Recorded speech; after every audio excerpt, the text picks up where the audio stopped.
Phosphor fans, Earl at thelogbook.com, back on the Commodore 64, and we've already been talking about Rally X some here lately, and all of this is leading somewhere.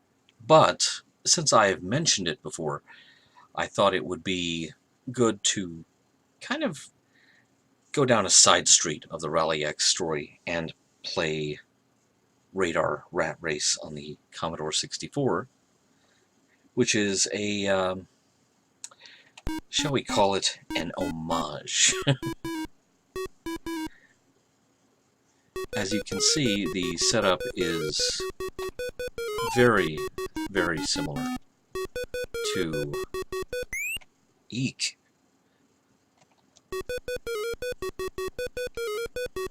Very similar to Rally X. You are a mouse, and best I can tell, you are trying to beat other mice to the coveted cheese without running into any cats, which obviously are the rocks in this game.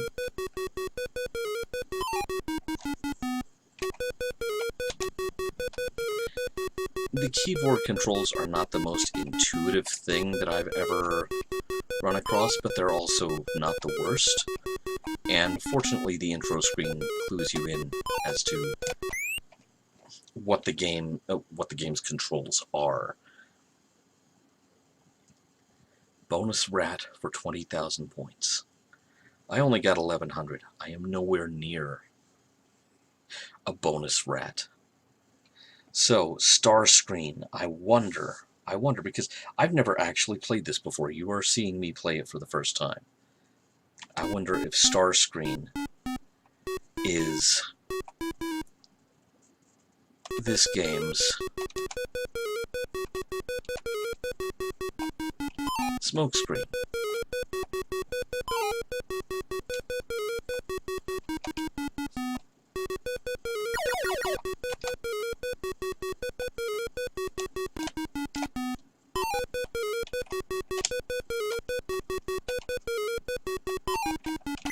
Eek, a cat. Sentiment with which my own cats, being the retired mousers that they are, which is kind of a code word for saying they've gotten really lazy on me. Eek. Let's go over here and... Oh, I didn't mean to grab the kitty.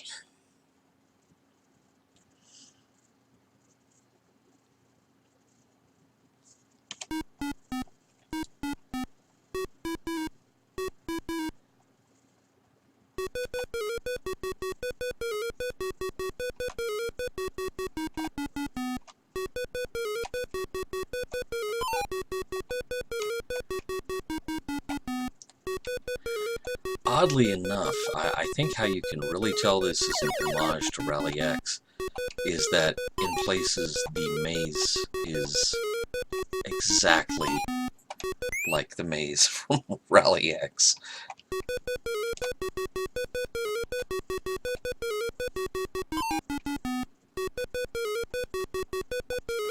I mean, exactly like it.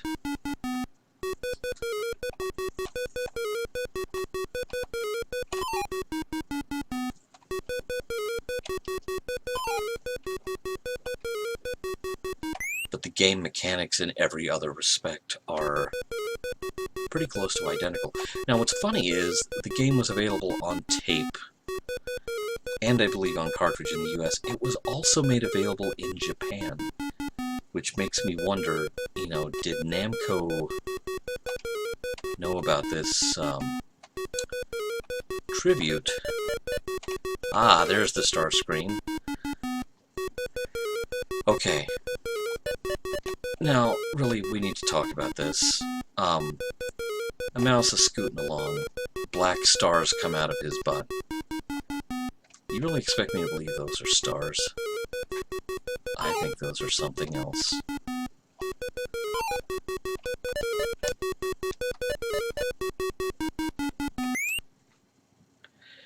I think this game is something else. It's a nice little homage at a time when there was no official port of Radar Rat Race. This was as good as you were likely to get, especially if you had a Commodore 64, which was a pretty good machine to do this on. So there you have it. If ever you feel that your day-to-day life just represents you being stuck in the rat race, it could be worse. It could be a radar rat race.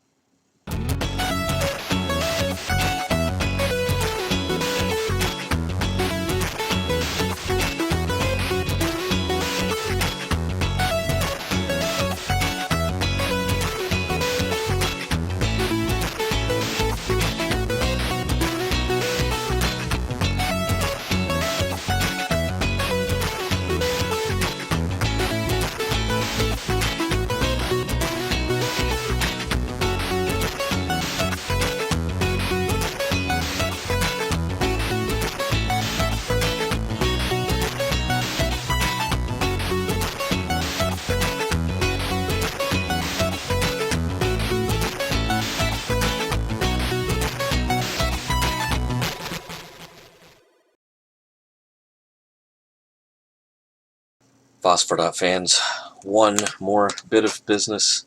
As I mentioned recently, I've discovered the very cute bite-sized wonder that is the Midway Classic Arcade collectible keychains, which come in a number of varieties. I opened one before, which happened to be there are a couple of chase items, and this happened to be one of them. It's just a little solid gold arcade game. It's got it's pretty good heft to it, but it is a keychain, so the joystick is semi-flexible, so you don't have to worry about it just breaking off. So let's see what we've gotten with this one.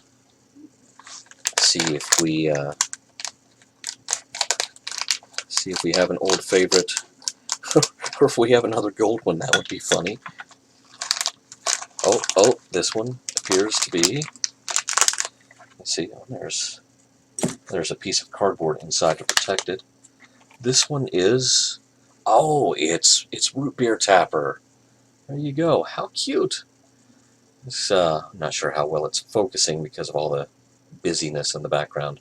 But you have the side art, you have the marquee, you have the control panel, you have the screen. Very nicely done. Even the coin door. And again, these are not very big. I'm going to say maybe 2.5 inches tall.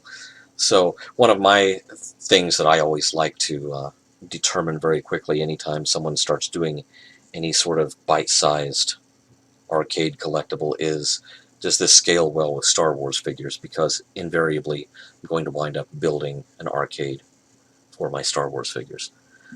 Because, you know, that's just the sort of thing you do.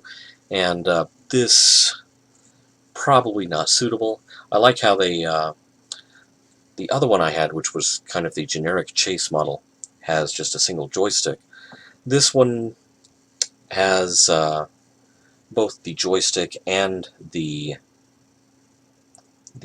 keg tap controls. You know, kind of the tap flipper. So that's very nice. They could have really. I wouldn't have held it against them if they were just like, no one's ever going to notice. Just put a joystick on it, make every control panel the same. But they didn't do that. So you really do have a fairly accurate representation of the controls from Root Beer Tapper. So there you have it. I will include a link on the YouTube show notes if you want to try to track some of these down for yourself. They're quite amusing.